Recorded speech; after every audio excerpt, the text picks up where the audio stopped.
As two big gap analysis was very well done by Khaja Tanveer Hassan with reference to the digital transformation. So let's move to our next session, that is the fireside chat on the topic of that rising digital hidden hackers.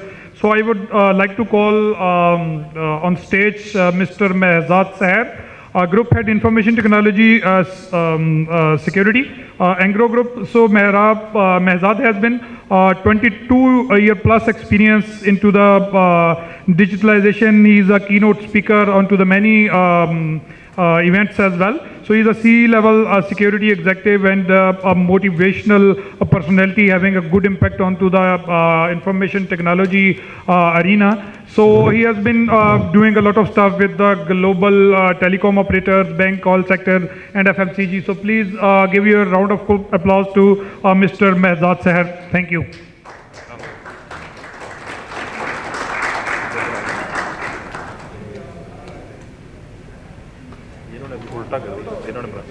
Hello.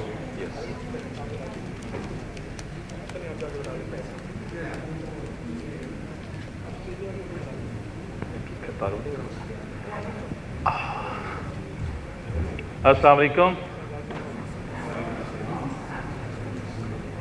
So after having Khaja Sahab wonderful presentation, where actually he was showing a very blessed world, and after this session, if you are calling people for security, and especially two guys, it looks like Munkar Nakir is coming, right? Because of course, we'll give you scary reports and we'll try to actually scare you. I have Mr. Iftikhar.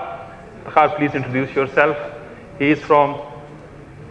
Assalamu alaikum everyone, and a very good evening.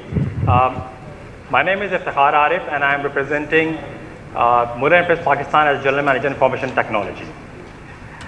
As the world takes huge strides towards technological acceleration, which we usually call techceleration, through digital connectivity, I must say that digital exposure has now become a new normal.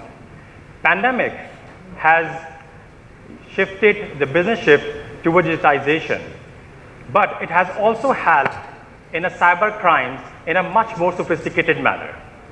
So that brings us into a new era, which we usually call adversary sophistication. So I'm leading the this fire chat today. I'm host for the fire chat, and we have a legend, the icon, Mr. Mehzad Sahar. Thank you for joining us. We have decided to have this fire chat karaoke, and we would love to have some fire from your side as well. So please contribute. Mehzad, plunging hard into the discussion, we have been hearing to digital transformation stories since morning. And as we are aware about cyber security, I would like to start with a very basic question, that how it has evolved during the pandemic and what are the new potential threats you see? So what's your views? Sahar, thank you. So usually we talk very negative about COVID, right? But this time, being the CISO or the information security leader, I would like to thank you, COVID. Why? Because they have started doing my job, especially in the form of security awareness. How come? So how many you are already now aware of a word called quarantinia? So we call quarantine, right? So if someone is infected, he should go somewhere, he should not be someone, and once gonna get recovery, then it's okay to come back and join the family. The same concept is in the form of infected files. Mask, right? So you are putting mask, we are educating people to mask the critical data, right? The sensitive data, the private data should be masked first before we share with other guys, right? For a long time, we are talking about variants are coming, COVID variants are coming. We are very, very scared, and we should be, because in the information security, I can give you example of stuckness virus, which was introduced in 2010, and actually it was instrumental to sabotage complete Iranian nuclear power plant. However, although that time it was invented by CIA, However, after 5-6 years, it went into commercial hands. And now then it was found with different variation. The toughness variant was found in RAS gas to compromise their plant by some private hackers.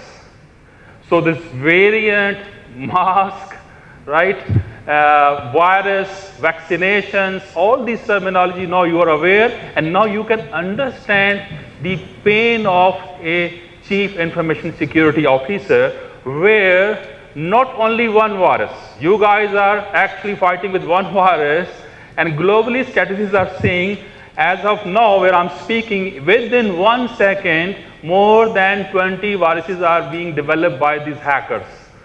So millions of viruses are being made on monthly basis, and we, the poor guys are there to go and protect the whole organization. And that's why World Economic Forum says, as per the report for 2021, that out of top 10 risks, number 1 is COVID, number 2 is, let's say, poverty, and out of top 10 there is no technology risk, by the way. So they are talking about environmental issue, but yes, you can take that risk as a technology risk. Number 4 one is cyber security attacks. So that is out of top 10 global level risks which are actually being discussed. So pandemic, as you said, there are blessings, there are negative stuff. Negative stuff is suddenly we were asked to go back to our home and start working from home. So it means we were all put at the mercy of a typical PTCL, the technician who usually come and put your Wi-Fi router with a wonderful, most complex password called 1, 2, 3, 4, 5, 6, 7, 8, 9, right? And with this password, all of your corporate level laptop were sent back to start actually doing corporate level jobs. And so no matter your machine was put very securely, but ultimately the traffic is going through this type of very loose arrangements. So thank God, we don't have big headlines, but you'll have to improve. And threat perspective, a lot of phishing attacks came. Don't expect these hackers, they have hard hair, okay, because they even start attacking the companies who are making vaccinations. So these hackers keep distance and then train yourself to actually combat with them. Right. After we talk about the security side, cyber security, there is a word that we call it hackers. But usually the perception is that the hackers exist outside the organization. And we've been taking so many measures with respect to the firewalls and security things to avoid such kind of a ransomware and such kind of things. But I would like to know that is the perception of the hackers still exists outside, or do we really feel that there are hackers inside the organization which they really don't know that they are hackers? Especially after the pandemic, when we come from the work from home environment to the organization environment, the risk factor is nowadays on our very higher side, because the perception of the hacking is still considered outside the organization. So good question. So I personally feel, I don't know why we have made these hackers very notorious, because there is a term of ethical hackers as well. So because the 80% of the threats all over the world, they are happening because of insiders, internal threats, your own people, unintentionally or intentionally. So imagine, as of now, we have not given very big challenges to a typical commercial grade hackers to come and compromise our network, because most of the network, unfortunately, no matter there are big headlines, you go back and check the root cause. The root cause is very simple. Default passwords, basic level, patches are missing, right? Right. And if the configuration is like any to any, if your firewall is configured like a short circuit, so from a distance we are all celebrating, great, we have a, next generation firewall, but at the end, it is all of your internal stuff if they don't configure, which is, of course, is a difficult task, because with any to any, you don't need to understand business, but with putting very, very strong control, you'll have to understand each and every port. You'll have to scratch yourself a lot. So what I want to conclude that most of the attacks are happening because of these basic fundamental gaps. And as of now, I don't think so we have given any big challenge to these so-called, hackers. Basically, we are making, their life very, very easy. And I'm waiting, God forbid, if something happens, yes, then that I will really assume is a big headline, is a compromise. Otherwise, these are all very, very basic stuff, and we need to pay attention to our internal processes to actually stabilize them. True. So it means that the cyber and the information security threats are always there in any organization. Yes. When we talk about, you have already touched that the default password is one of the cause. But after pandemic and after digitization, how can we ensure that we have take more robust measures in an organization, whether it's awareness sessions or training, or should we, build some more controls with respect to the technology side? Okay, everything comes with its own cost. Digital transformation for a digital transformation officer to go and transform and upgrade different services. No one will understand that if he wants to actually launch a service according to given deadline, there is a complete due diligence is required in the form of security clearance, which is to some extent is a very complex task. And security clearance, let me give you a business level example. I met the chief security officer of our CAA, which is our Civil Aviation Authority. So I asked one very basic question. I have seen that these people are passing through security gates, the so-called radar systems, X-ray machines. So no matter there is pom, pom, pom, pom, pom, you just check and say, yes, yalla, go, leave it. True. And I have not seen that for all these pom, pom, pom, you make sure even up to go his thorough X-ray level stuff. His statement was that if we will start investing time up to this level, then no flight in this region will actually fly on time. So we'll have to take some judgmental call based on your experience, based on the passenger, face impression, body language, then they decide. So even though there is pom, pom, pom, yes, you can go. So what I want to say, if the security clearance religiously should happen, ideally speaking, up to a security code level review, we must be taking like months, and no one will actually bear it. So it is a balance which is being created with transformation team and the security clearance team, so to have a win-win situation, so that at the end the business is bringing business which is launching or hosting our salaries. So we'll have to enable them in a very diplomatic way, and something which is not possible in a very perfect scenario can be done in parallel after launching the service. Perfect. Your example gives me another idea that we've been encountering the same buzzer sound usually at the airport side. But if you compare the same kind of practice internationally, they have to have ensured that without having any sound, then you have to pass out the corridor. So my next question is that usually we are talking about a lot about the digitization, the ERP system selections, and more kind of a thing. So if we are comparing the global world with respect to technology, why not we are comparing the same kind of stuff with respect to the information security side?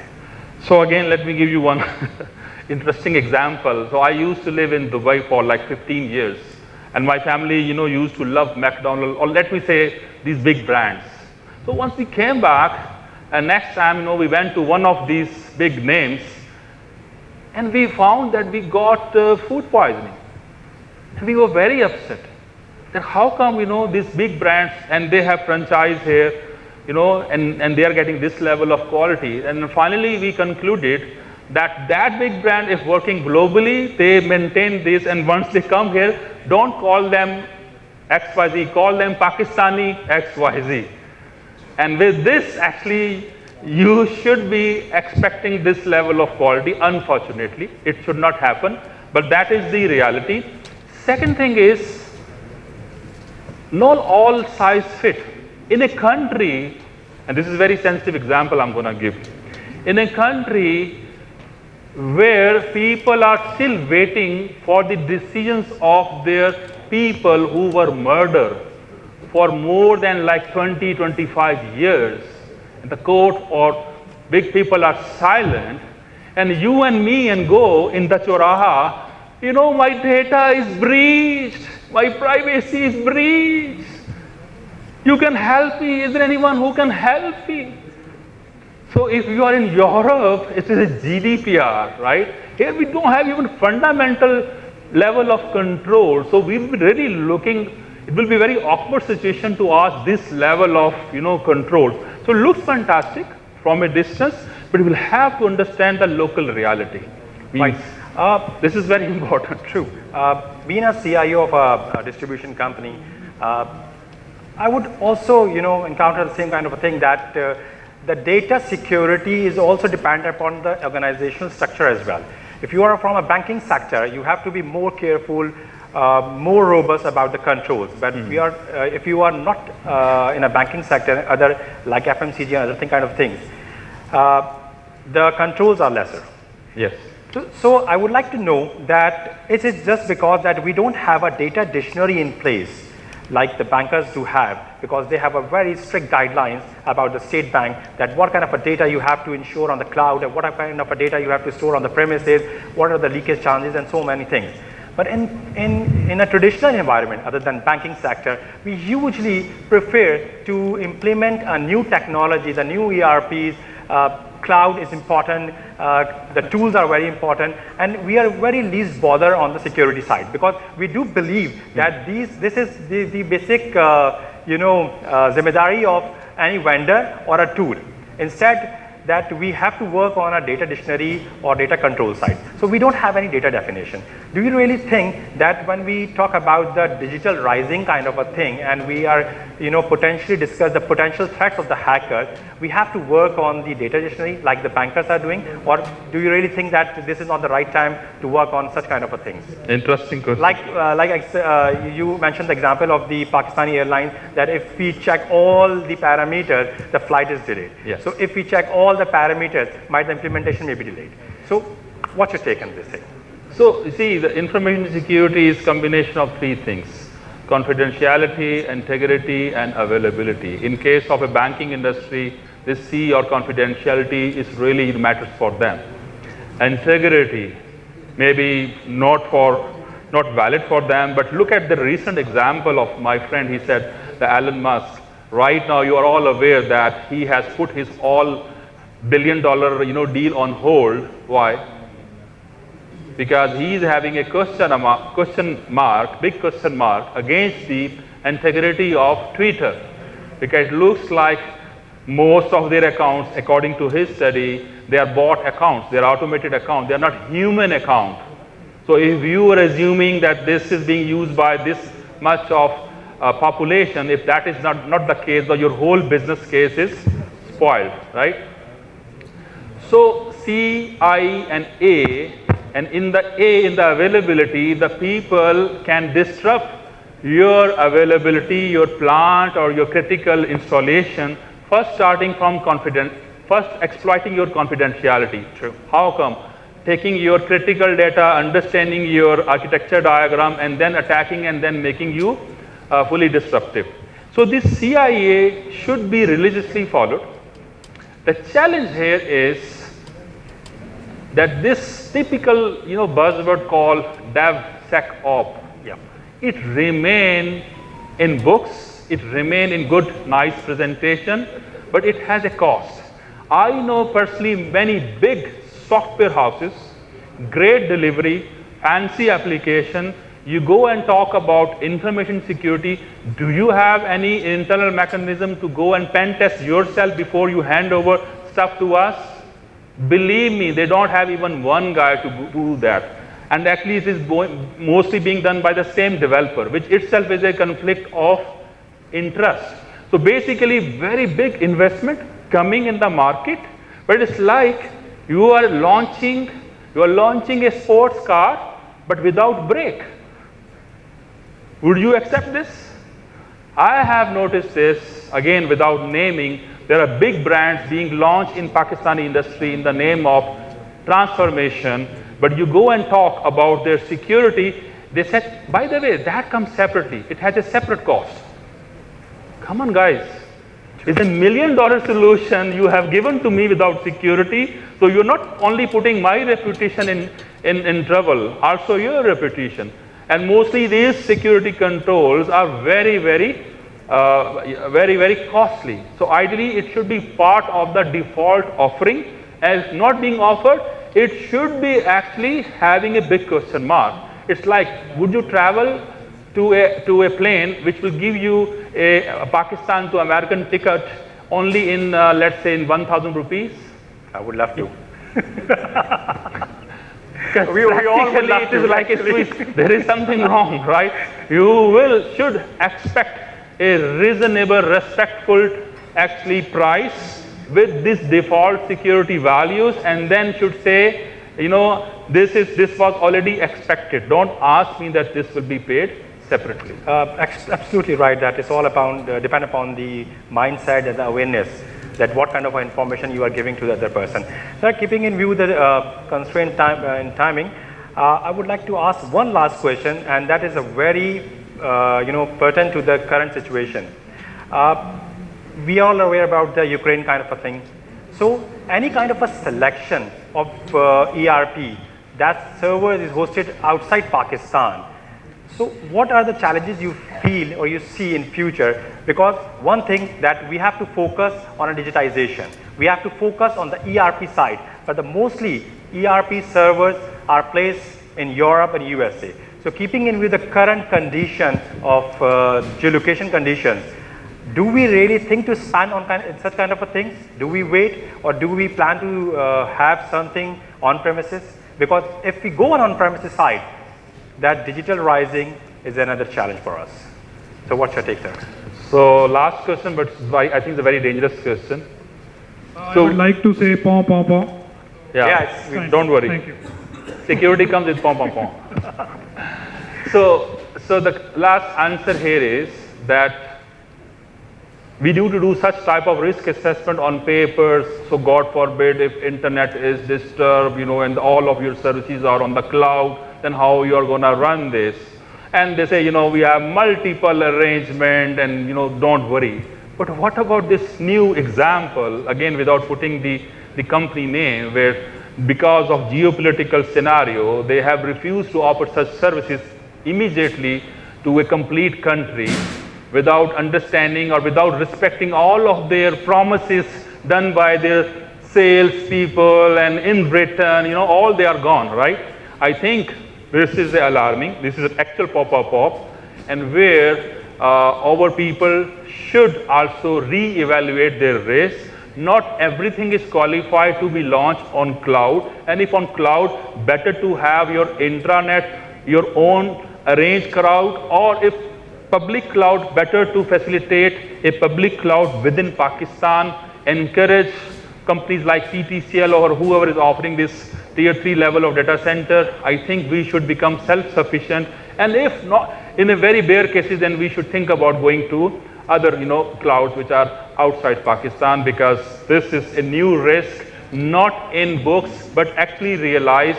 If it happened to someone, it may happen to us or to any other country also. Perfect. We would love to ask more questions, but the pom is an alarming factor. So we are officially signing off. If you have any questions, we would love to give you an answer on a tea break or after this session. Thank you very much. Thank you, Mehzad Sahar. Thank you. What a nice way to please stay onto the stage. A nice way to throw light onto the ground realities. So I would like to call Mr. Faisal Memon to please come onto the stage and present shield to the both Fireside Chat participants. Thank you.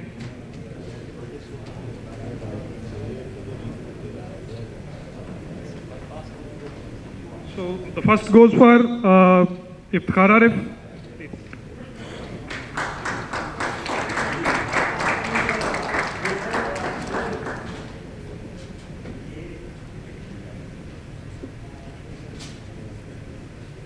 The second one, our Pom Master, Mr. Mehzad Sahar. Thank you. So for the remembering his contact, you can add into the contact edit and make some Pom there. So I would love to hear again and again that. Thank you. That was a really nice session. Wonderful picturization into the world. So thank you. Thank you.